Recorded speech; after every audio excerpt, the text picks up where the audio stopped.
Well, grit is really passion and persistence, combined. And I love the word. I really love the word grit. I love the word persistence.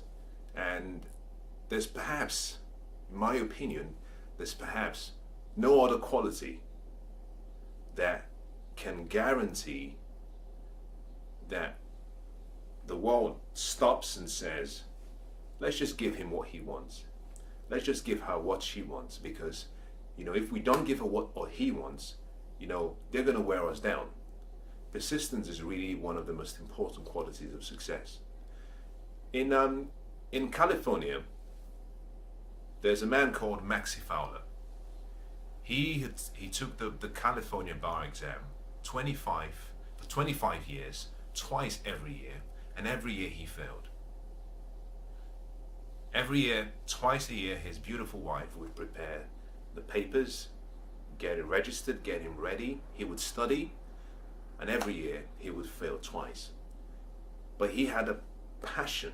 He had a passion, and he had convinced himself that he would never give up. He had resolved within himself that he would achieve his dream. His dream was to practice as a professional. 25 years, he failed twice every year. Now, that is persistence at its best. The ability to hold on to a dream, retain the passion you have, hold on to the courage, endure the sacrifices that need to be made, put in as much effort as you can, all with a vision of achieving a dream. Now, after 48 times of taking this exam, they received a letter through the post. This time around, Maxi Fowler, as it was his custom, he had failed so many times that he would leave the opening of the envelope to look at the results to someone else. And on this occasion, this was the 48th time he had actually taken the exam. His son received the letter. Maxi was somewhere else in another part of the house. His son opened up the letter and he exclaimed, "Dad has passed the exam." Now, Maxi Fowler said he was so high with excitement that he didn't even bother having champagne. You see, his dreams, after 25 years of laboring, of sacrificing, having spent more than $50,000, he had fulfilled his dream. You see, there's something within each and every one of us. There is something within us that tells us and that guides us that what we're supposed to be and who we're supposed to become is not something that is from external and comes inside. That is something that comes from within and it radiates towards the external world. That to achieve any dream that you want, that you have, you must believe in yourself. You see, Maxi Fowler, despite all of his failures, believed in himself. As a matter of fact, his sons took the same exams when they grew up, and they passed the exams. Maxi worked for his son as a clerk whilst he was still trying to pass his exam. He worked for his son as a clerk. But this was his passion. You see, one of the qualities of people who achieve great success is humility. Humility in recognizing that your path and your purpose in life is different from someone else's purpose. And that humility is what helps you stop comparing yourself to someone else. Now, a lot of Maxi Fowler's sons' friends, a number of times would say to the sons, "Well, I just took my exam and your father was in the examination room with me." Well, it didn't come as a surprise to Maxi Fowler. It didn't actually come as a surprise to anyone in the whole state of California or any of the neighboring states. And the reason was simply because everyone knew who he was. You see, he wasn't ashamed of any of his failures. Now, the point I'm trying to make is that you have to redefine what you see as failure. You've got to change it. Is that the concept and the word failure, we associate negative emotions and feelings to the word that it stops us from becoming who we should be. Now imagine for 25 years of your life, you failed an exam twice every year. Would you give up? Would you continue? Now, another story is the story of Colonel Sanders, a remarkable man. Now, if you've ever been into a KFC, then you know Colonel Sanders, because he's the chap with the face that you see in front of the restaurant. At the age of 65, he received his social security check for, I believe it was about $90, something in that region. It wasn't enough. And he wasn't satisfied. You see, something within him said, you're better than this. Now, he was just, at the time, retiring. He decided that he would go back within and dream again. He had a recipe, but then he had a vision for this recipe. He said, well, I think I have the best recipe in the country. And what I will do is I'm going to travel around, I'm going to go to restaurants, and I'm going to make a suggestion. I'm going to say, let's be partners. I have a great recipe. It's a chicken recipe. I will give you my recipe, and all I need is a percentage profit from whatever sales you make. So Colonel Sanders jumped in his car, packed his briefcases, and decided he was going to travel all around the United States until he found someone who was willing to buy a franchise of his business. He had 1,009 rejections. 1,009 rejections from various restaurants before he eventually got his first yes. Again, after 20 rejections, would you have continued? After 30, after 100, after 300? You see, he had a passion, and that passion was supported by a persistence, a resolution. He had resolved that he was never going to come back until he had achieved his dream. Now, Benjamin Disraeli says that nothing can resist the will of a people that would stake their existence on their purpose. And if you want to put it in a different way, it simply means we believe in this so much that we are willing to give our life for it. Now, what has got your attention? What are you passionate about? And would your commitment level validate that you're passionate about that dream? If I sat with you and I observed your daily habits, would your daily habits prove that your dedication to your dream is unshakable?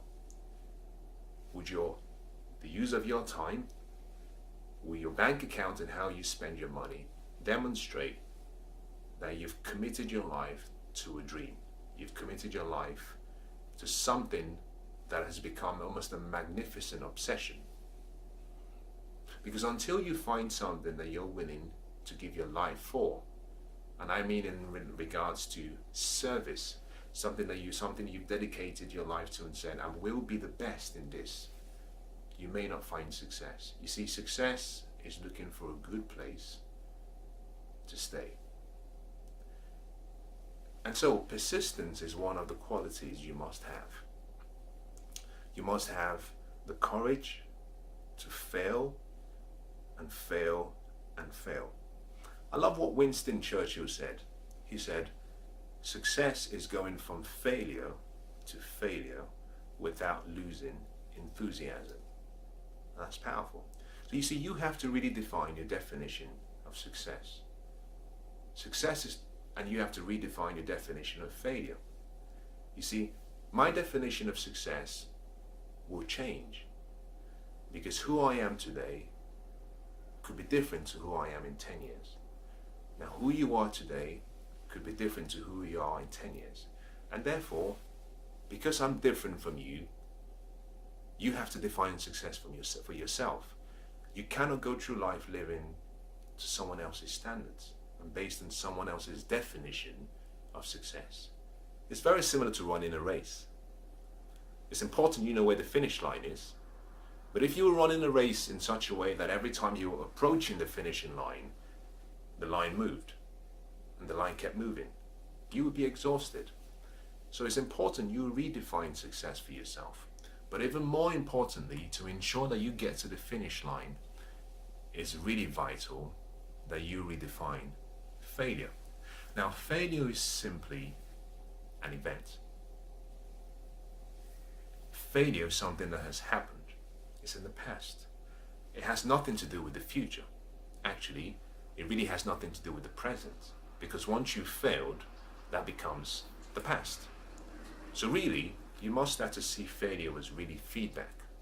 Now, I see failure as a stepping stone to success. I think failure is perhaps nature's way of developing the character you need to become who you want to be. I think it's nature's way of maybe taking you through a detour to get you to the final destination at the right time, in the right order, in the right manner, so that you're ready for the experience you want. You must redefine failure, and you must have persistence.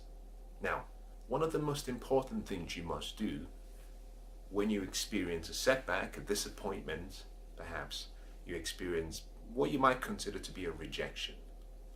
One of the most important things you must do is hold on to your attitude, because your attitude is really what determines whether you triumph or whether you crumble.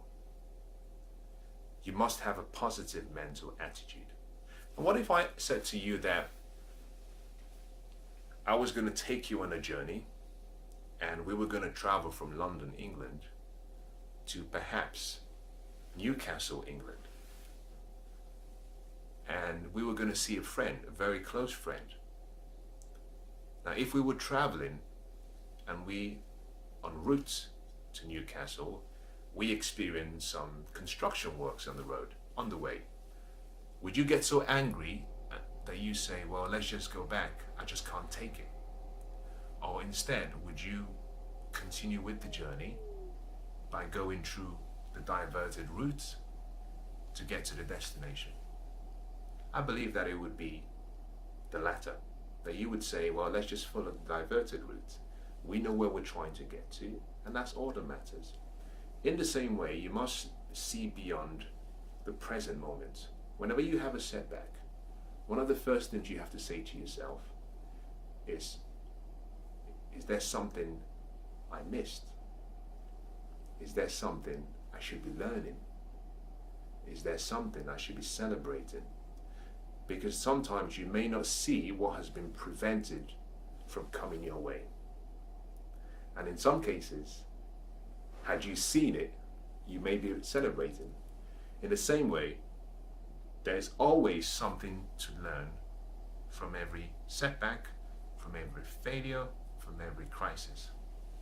I actually believe that failure, or whatever you choose to call it, comes in packages. Like in supermarkets, you might get a deal where they say 2 for 1, or buy one, get one free. In the same way, failure never comes alone. My experience has shown and has taught me that every time you have a setback, every time you have a challenge, every time you have a minor delay, is that hidden with that experience are probably between 2 and 4 essential life lessons. That if you're humble enough, and if you're patient enough, and if you're creative enough to look for the opportunity, is that you would welcome that failure or that experience with open arms. Is that you would welcome it with a smile. Because we grow in life in different ways. Now think about this, for example. One of the ways to grow a seed, to grow a tree, is that you take a seed and you put a seed in the ground. Now I want you to stay with me here. To grow a tree, you need a seed. But for the tree to grow, you have to take the seed and put the seed in the environment where the nutrients are available to enable it grow. And the most important thing you have to do first is put the seed in the soil, and this is where it gets really interesting. You have to cover the soil. Now, most people might say, well, you're trying to kill the seed. If you really want to grow something, would you not put it in the atmosphere? Would you not just put it on a nice table? Make sure that there's water around? But that's not the way life works. Is that to grow, you need two things. You need a seed, you need the soil. The seed has to be in the soil, in the right environment, and more importantly, the seed must be willing to stay under pressure for the duration until the tree within the seeds breaks out of the shell of the seed and starts to penetrate the soil and breaks through the ground. Now, in the Far East, there is a tree called the Chinese bamboo tree. Remarkable tree. Now, if you haven't heard of this or seen it, it's probably watching on perhaps YouTube, or you might go online and Google it. But it's a remarkable tree. Why? From the time you plant the tree and you start to water it, and you start to take care of the soil, and you nurture it, and you look after it, it takes 4 years before anything happens.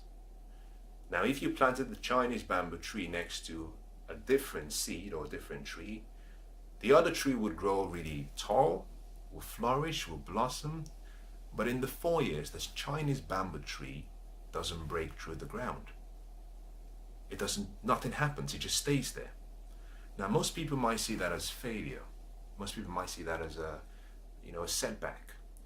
Actually, most people would actually dig up the soil and pull out the tree and go find a different soil and plant the tree again and wait for 4 years.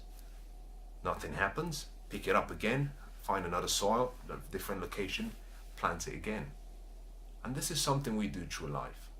You see, life requires the sacrifice of time. You have to be patient. Now, for those who are patient, something interesting happens in the 5th year. In the 5th year, the tree breaks through and penetrates the soil, penetrates the roots of the tree, of the seed, breaks through the soil and penetrates. Now, within a 5-week period, the tree grows by more than 90 feet. So in the 5th year, in 5 weeks in the 5th year, the tree grows more than 90 feet. Now, if you were standing next to the tree and you were watching it, you would believe and you would see the tree growing right before your eyes. Now, for most people, they might say, well, the tree grew in 5 weeks. But that's not really true. You see, the 4 years beforehand were very essential for the tree to get accustomed to the soil and for the tree to start breaking through the ground. Now, it may not have happened until the 5th year, but if you took the seed away anytime between the 1st and the 4th year, you have to start again. Success requires patience. Now, when things happen to you, you must see yourself as going through the waiting period. Don't always see failure as something that has actually come to stop you. It could be that you're still in the 4-year period, and that if you're patient and you hold your faith and you stay focused and you hold on to the courage you need and you keep sacrificing, that in the 5th year you break through the soil and then you'll flourish.